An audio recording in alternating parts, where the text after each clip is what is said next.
ॐ श्री परमात्मने नमः। अथ दशमोऽध्यायः।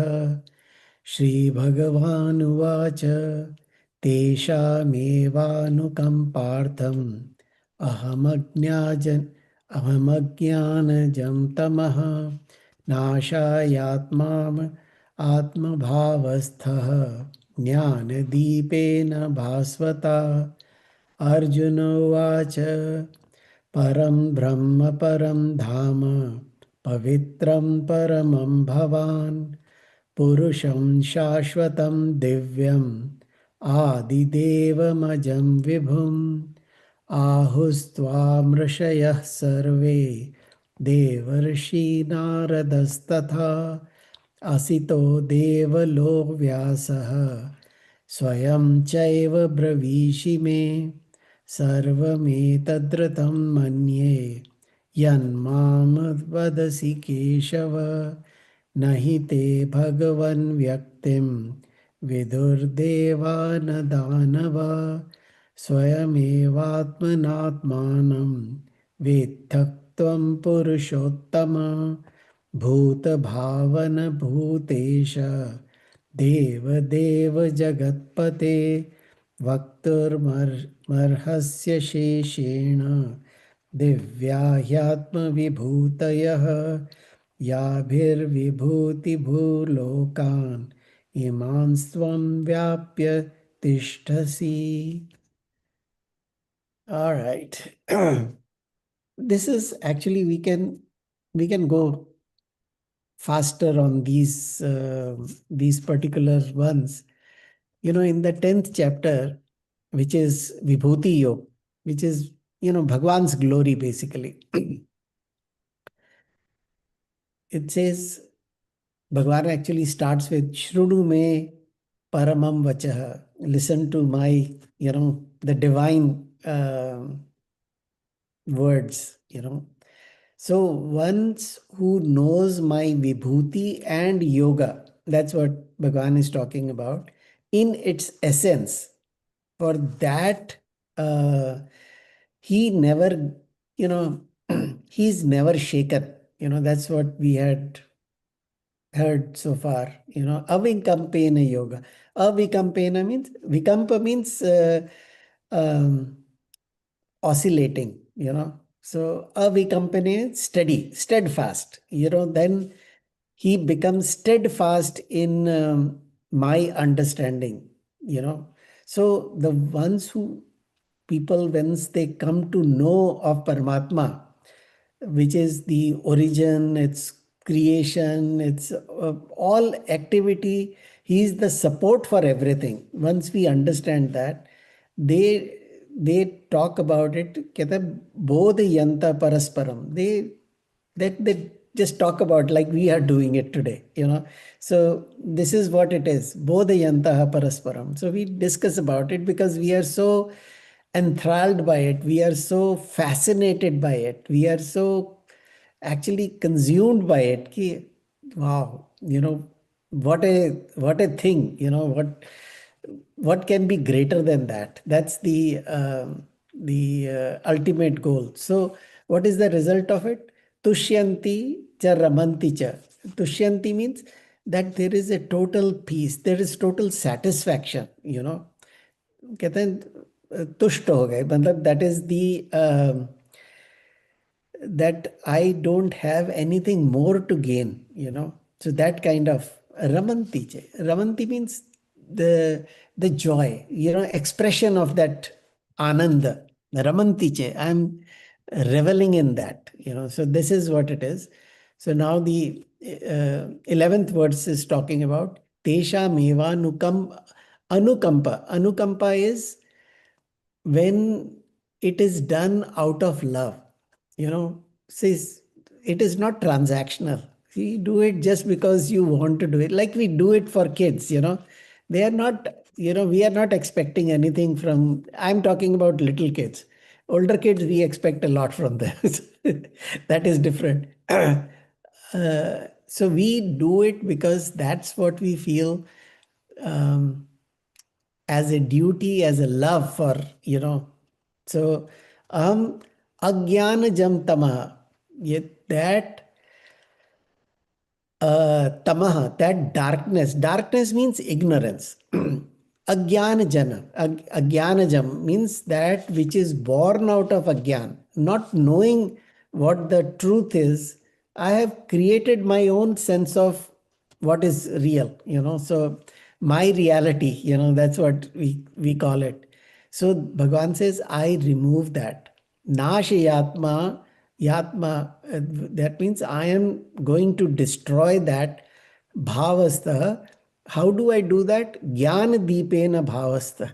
That I light a lamp of knowledge in their heart, So this is the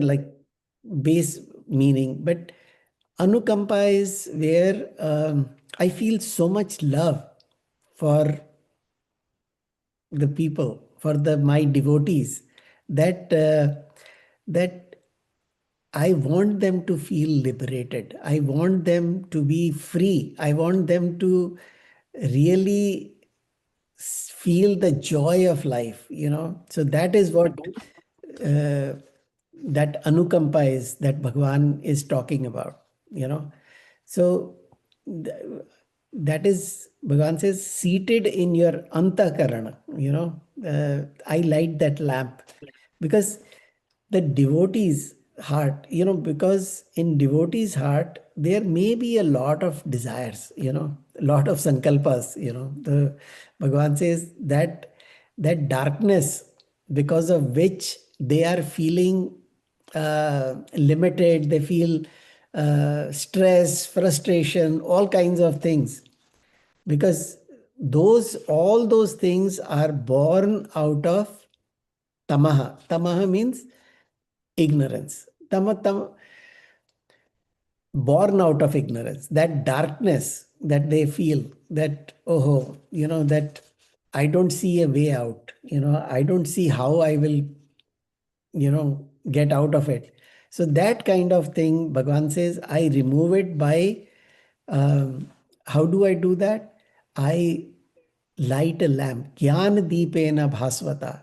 I light a lamp of knowledge in their heart, So don't think we can understand or have that knowledge. It only is because of Bhagwan's kripa only that it happens, So Bhagwan only lights that lamp, Atma Bhavastha. Atma Bhavastha means that Bhagwan is seated in our heart, he's it's not like Bhagwan has to come here and do it. Bhagwan is already seated, So once we understand, or those who understand this, they are always reveling in that Paramatma Bhav. That means Bhagwan is not far. Bhagwan is right here. And Bhagwan says, I take care of you. All your yoga kshema, I will take care of it. That was in the ninth chapter. We read that. So Bhagwan has given so many guarantees, but we are not ready to listen. I take care of you. You just surrender to me. That's it. That's your whole job. But we think we are the ones who are going to do it. We are the achievers. We are the, you know, we, I have that power to do it, So this Gyanadipa is a very important word. Shankaracharya actually explains it because it's a rupak. Rupak is a metaphor.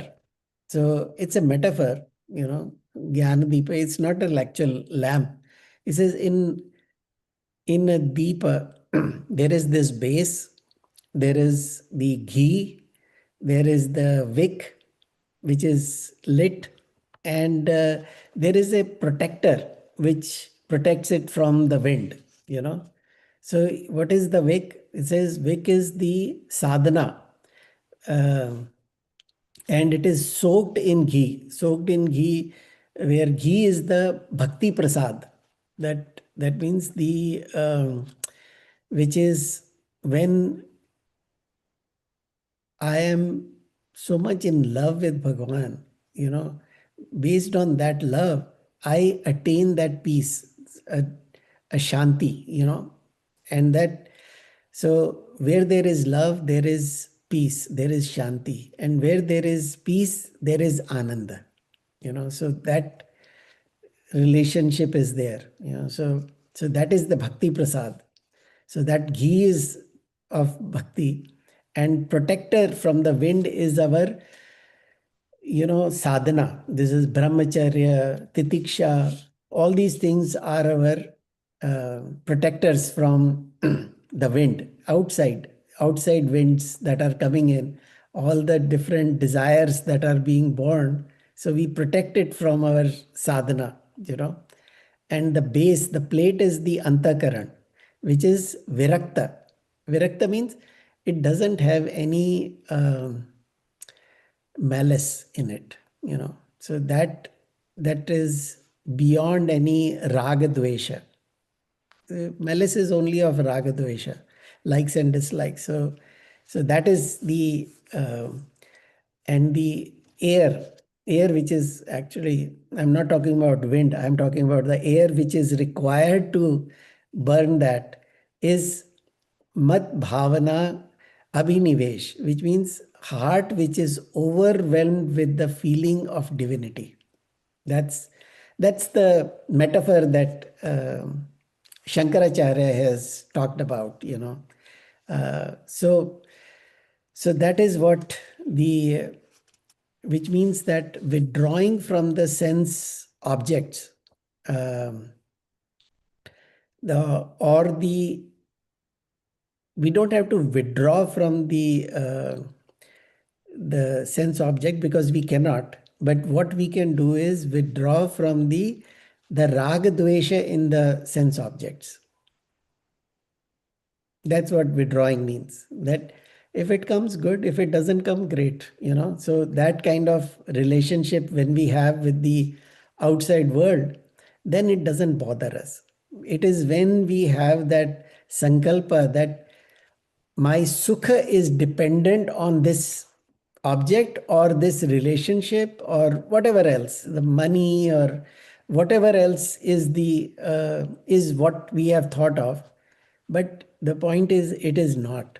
It is, that's what Bhagavan is saying, that this the light of knowledge, which is the samyak darshana, which means absolute vision of truth, is what we are seeking.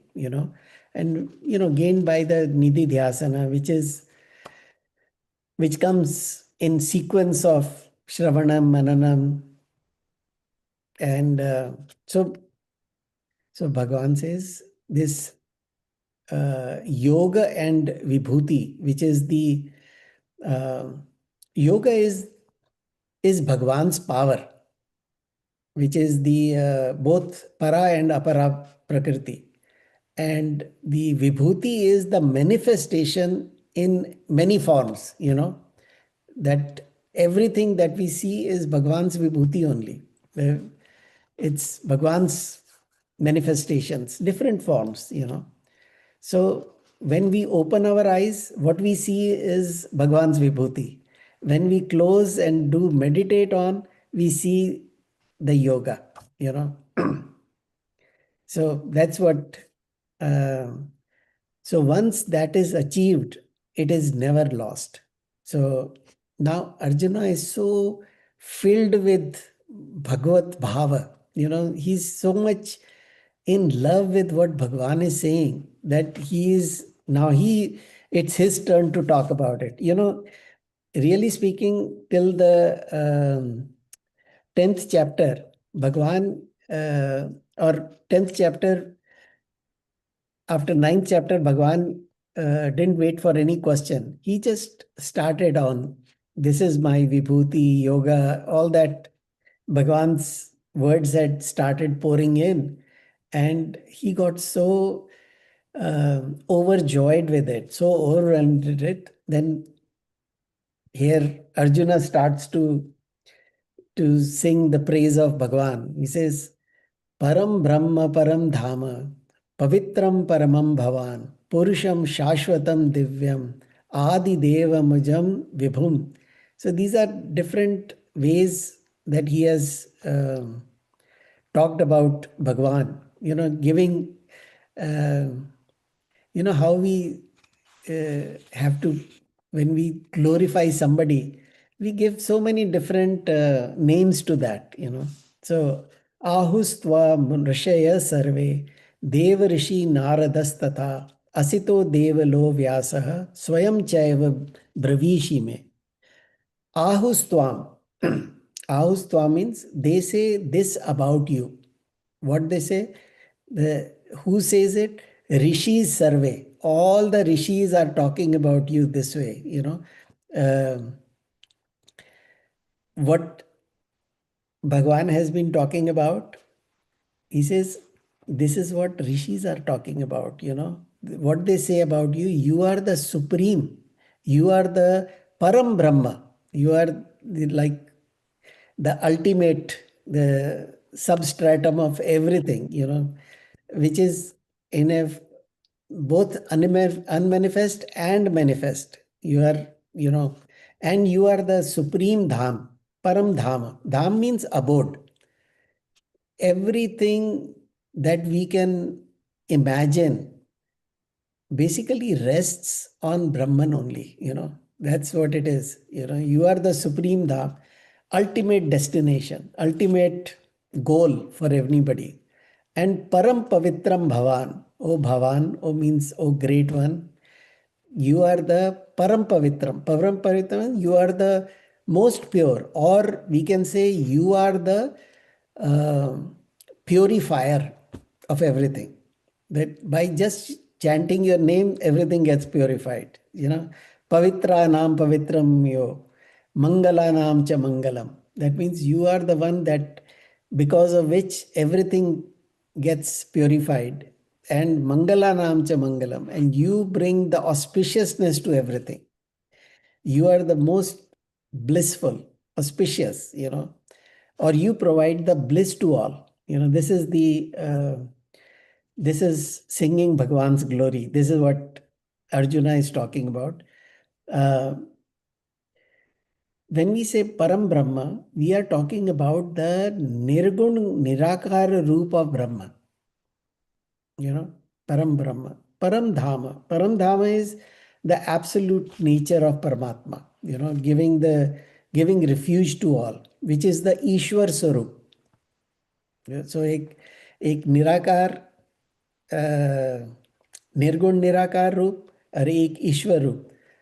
So, and Param Pavitram, so this is how we have to understand this. So his Gyan, which is the Brahma Gyan, is the ultimate purifier. So कहते हैं ना, in where was it? In the 4th chapter, Nahi Gyanena Sadrisham Pavitramih Vidyate. That means there is nothing more purifying than the Gyan of Bhagwan, the Atma Gyan. So Atma Gyan alone is the ultimate purifier. See, 5 चीजें होती हैं when we talk about something, which is नाम रूप गुण धाम and लीला. ये भगवान के बारे में, this is how we discuss that. So नाम रूप, so Bhagwan, many names, basically every name is Bhagwan's name only. So Rupa, how we see Bhagwan, whether we want to see it in a particular form. So Bhagwan is very flexible in that, and Guna, all the leelas or the characteristics of Bhagwan that we talk about. Dhama, which is the abode, and Leela. Leela is where Bhagwan is playing different roles like avatars and all that, So our problem is that when we see this world as an independent entity, so here I am as an independent entity, and there is world, which is another independent entity. So all my needs and wishes have to be fulfilled by the world. So that is why I have formed a very strange relationship with the world. I don't see world as Paramatma. I see world as a place where I can transact. I can get things from there. I can, do things there. So all that is how I envision the world. So here, Bhagwan is actually changing the whole paradigm. It's a paradigm shift in thinking. When we have that paradigm shift, our mind also becomes, it's like we are going against the current. Because that's how we have been trained. That's how we have been taught from the very beginning that, world के अंदर कुछ achieve करना है. This is like whatever we have to take from the world. This is what achievement means in a worldly sense. It's not about giving anything. It's like what can we get from the world. So, anyways, the point is when I start to see that as Bhagwan, so which means that Bhagwan, everything belongs to the samsar only, this jagat only. Whether it is my things, whether it is my body, whether it is my mind, whether it is my intellect, they all actually belong to the samsar. So they are just playing within, that's all it is. So anyway, so Gun is listening to Bhagwan's katha, you know, the glories of Bhagwan. So that itself is a good purifier.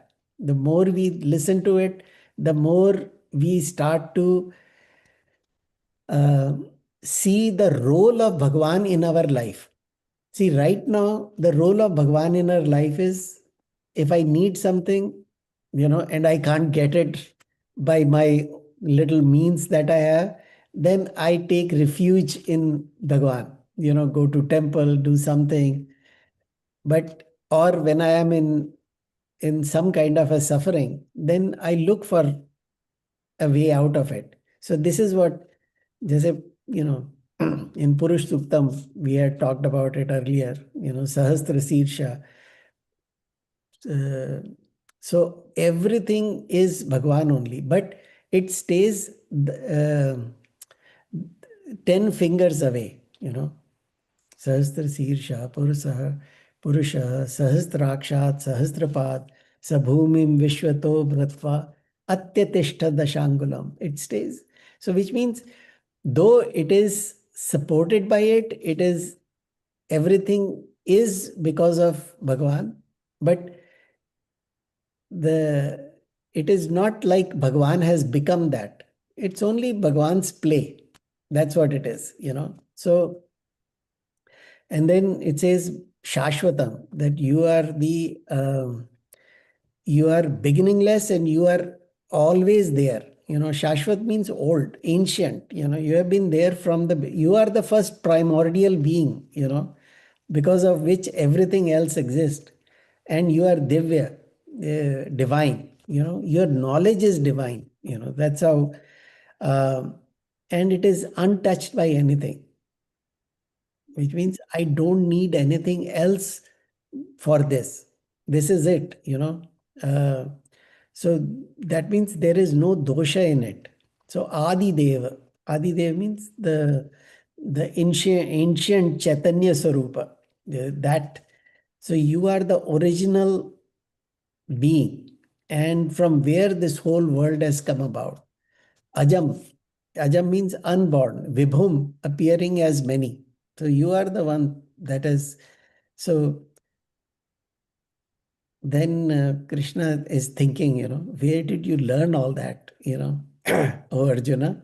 He says, because of all the rishis have been talking about it. Narada, Asit Muni, they have given everything, uh, all the glories that they have presented to us. So, and also, not just them, you have told me yourself in the seventh, eighth, ninth chapter, you have been talking about your glories. So this gets validated because this is exactly what our scriptures or our rishis have taught us. Aham sarvasya prabhava. You are, this is what Bhagavan had said, that um, I am the ultimate cause. So, sarvasya, for everything. I am that ultimate cause. So we have learned indirectly from the rishis and directly from you, Bhagwan, in this in the last few chapters. So Krishna says, okay, so you have heard from rishis, but do you really believe in it? So but he says, Sarvam etad ritam manye, that I totally believed what you have told me as truth. Ritam. Ritam means that this is the truth. I don't have any doubts about it. Yanma vadasi Keshava. O Keshava, whatever you have talked about, vadasi means you have talked about, that I totally believe in it. That not just believe it, I know it is the truth. Keshava word is very interesting. So Ka is for Brahman, for Brahmaji, and Isha is for Shivji, and Va is for Vishnu. So he's all three. He's Brahma, he's Vishnu, he's Mahesh. So Yanma Vadasi Keshava, Nahi te Bhagwan Vyaktim Vidur Devana Danava. I fully agree with what you have told me. Whenever you say, I have zero doubts about it. I know that these words are the ultimate truth, Vyaktam. Uh, Also, your manifestation, your nature, no one can understand. कहते हैं, na devata na danava. The devatas and danavas don't understand, or they don't fully grasp your nature. They may understand certain parts of it. Why they use both the words, devatas and danavas? Why not just devatas? Because danavas, we always look at them with the negative light.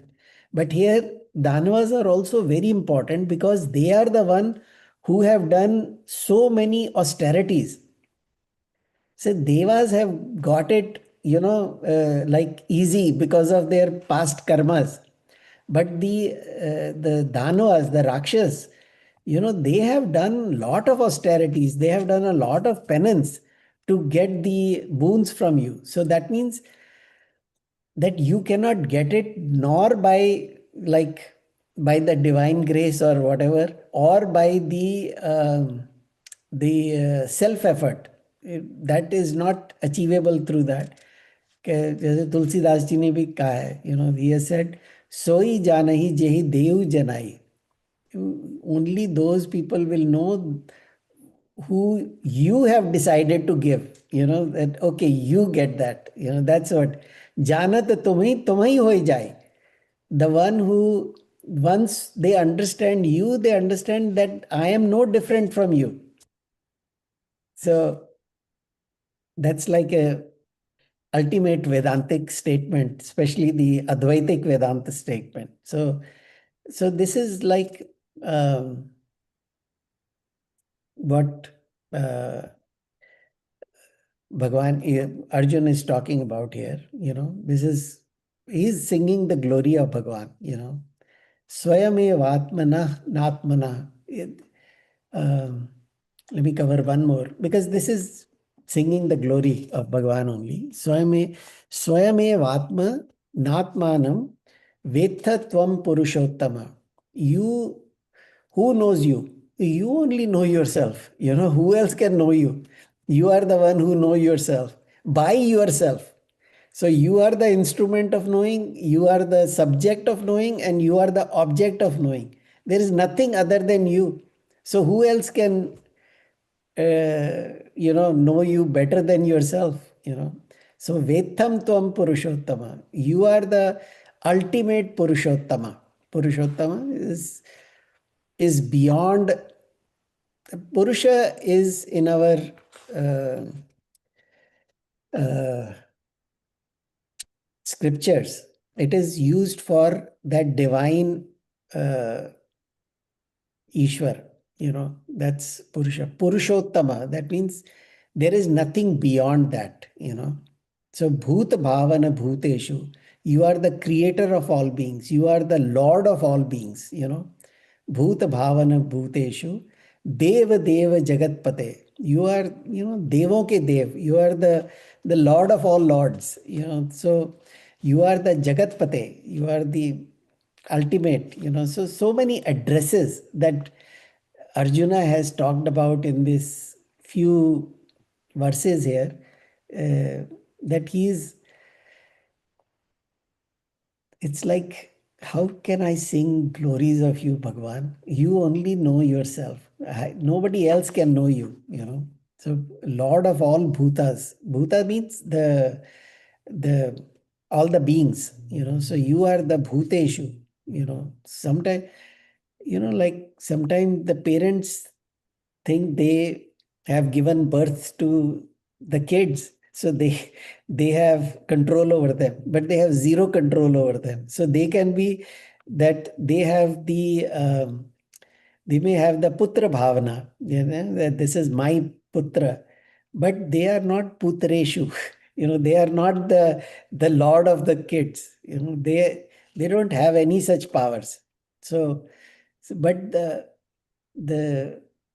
but when we talk about Paramatma, when we talk about Krishna as the divine being, so he says Sarva Loka Maheshwara. And then he says Deva Deva Jagatpate. He is the Lord of all lords. Swayameva Atmanatmana. That you can, who can know you? You can only know yourself by yourself. That means you are the instrument of knowledge, you are the object of knowledge, and you are the subject of knowledge. Sab apiyo, there is nothing more. This is the ultimate bhakti, ultimate love that Arjuna is displaying here. There is nothing other than you. So, who else can know you beside you? You are see, for knowing that, you need that consciousness, right? Because of which I get that ability to know. So, I think it is in Taittiriya Upanishad, it says, Brahmavid Brahmeva Bhavati. The one who knows Brahman becomes Brahman. See, normally we can say, oh, I know this, but I don't become that. Brahmeva Bhavati means that I realize my own nature. When I know Bhagwan as that ultimate consciousness, I understand that I am that consciousness also. So Brahmavid means the knower of Brahman becomes Brahman. It doesn't mean it transforms into a different thing. He realizes his own true nature, that I am not this body or mind. I am that consciousness alone. Everything else belongs to Jagat only. So, when we wake up, the waker can only know itself when it wakes up. you know the as a deep sleeper or as a dreamer, it may have a different, it may be, experiencing a different realm altogether. But as soon as he wakes up, he realizes he was not the dreamer or the deep sleeper. He was the waker who had been experiencing a dream. So this is like, waking up. That's why we say wake up to that truth. So so far Arjuna is overwhelmed with that bhakti bhava. In the next three verses, Arjuna is requesting Bhagwan to elaborate on his vibhutis, which is, rest of the chapter we'll be talking about. So I can cover one more verse. Vaktur Vaktu Vaktu Marhasya Sheshena. Asheshena. Asheshena means that please, you alone can talk about your glory, Bhagwan. I want to listen to it. Asheshena. Asheshena means, Shesha means what remains. Asheshena means completely. I want to know everything, Bhagwan. I have all the time in the world. They are in middle of a battlefield. The war is ready to begin, but he says, tell me about your glory, Bhagavan. I don't care about anything else anymore, because this is what is Divya Hyatma Vibhutaya. Tell me about your Atma Vibhutaya means your glory. Atma means the yourself, your the self glories. You talk about your Divya, the celestial or divine, Ya bhir, Vibhuti bhir lokan. So, uh, and the Vibhutis in this loka, what we are experiencing now. Imanstva vyapya tishtasi. In these lokas, you you pervade this as well as you are sthit in it. Sthit in it means you are situated, you are established in it. So he says, basically, Arjuna is saying, I want to listen. I want to listen to your glories more and more. More and more means tell me as much as you can, because my I don't get satiated with this, Aane do, or batao, only you can tell your glories. Who can talk about, because people know a little bit about you, but you know your own glories. So who else can tell? So now that you are in front of me, I get this opportunity. So tell me about your manifestation. You alone are capable of telling this Divya Atma Vibhuti, you know, your own divine glories. With these, so because you are the one who is pervading these lokas. Lokas means all the field of experience. Everything is Bhagwan's glory only. And actually, in the next chapter, Bhagwan actually shows it to him as well, So you alone are capable of telling, Uh, so I want to know this in its entirety. Arjuna is hungry for it. He says, "Tell me, um, how you support and exist with these vibhutis." That means, how does it all come about? What is that which supports it? So tell me about that. So I'm going fast in this because these are so beautifully written. All I have to do is just translate it for you. एक और कर लेते हैं, कथम विद्यामहम योगिन. ओ योगी, ओ great, he is the yogeshwar. How do I know? How do I realize that truth? How do I know? How do I internalize your truth? Tvam sada parichintayan, and I want to remember you. I want to meditate on you. I want to uh, kind of understand your glory. I want to, internalize that. Keshu keshu cha bhaveshu. Keshu keshu means how uh, how can I do that? Keshu keshu means different ways of knowing you. Cha bhaveshu. With what bhava, with what technique, with what form should I meditate on you? Chintyosi Bhagwan Maya, remembering you, meditating on you, O Bhagwan. Katham Vidyamaham, how will I know you? You know, he's seeing Bhagwan right in front of him. Krishna is right there. It's not like he's not seeing him, but now he's seeing the greatness. So suppose somebody comes in front of you and he says, my name is, so let's take an example. I am Chinmayananda, and you say, okay, nice meeting you. But when you hear about the glories, then you say, okay, tell me more, tell me, and you only can tell me more about you. This is somebody who is in a particular manifestation, So here he's not talking about Krishna who is, you know, uh, who grew up in Vrindavan, Mathura, Dwarka, his kingdom and his wives and all that. He doesn't want to know that. He's talking about the Vidyamaham. So that, the ultimate truth about you.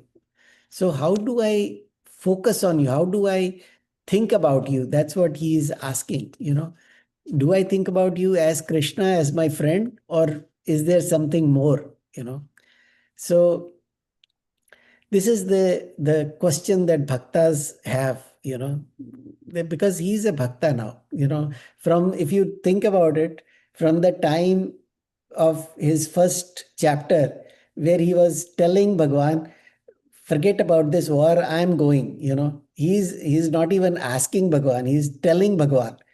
And now he has come to a point where he's so much enthralled by it, he's so much in love with what Bhagwan has told him so far, that he's become a total devotee now. This is a bhakta speaking, So he wants to know, how do I sing your glories, how do I constantly think about you, so keshu keshu bhaveshu, with what bhava, in what way should I remember you? So how will I come to know you completely? How will I come to know the real truth? So that is what I want to know. So how do I meditate on you? Thinking about you. How do I achieve that Bhagavad Prapti? That's what I want to get. So I only know your one manifestation. You are as a Krishna, my friend, you are my guide, my Sarathi, all that I know. But what about all other uh, that uh, that I want to understand? Your real essence, that's what he is requesting Bhagwan. How do I know you completely? So we can just stop here, and if there are any questions, we can take. So let me do the Om Purnamada Purnamidam Purnat Purnamudachyate Purnasya Purnamadaya Purnameva Vashishyate. Om Shanti Shanti Shanti. See, so far we saw the discussion, up to sixth chapter, it was basically instruction to Arjuna about the different yogas, how do you basically get chitta shuddhi, purity of mind, by doing karma yoga, then karma sannyas, and ultimately the dhyana yoga. That was up to the sixth chapter. On seventh chapter onwards, Bhagwan talks about himself. How the the world has come about. The powers of Bhagwan through the the different how the srishti has come about. What are how do I explain it in the different powers of Bhagwan, because of which this manifestation has happened. So that we have covered up to ninth chapter, and 10th chapter, Arjuna has become a total devotee now. So this is a bhakti bhav that we are talking about here. So anyways, let me just stop here and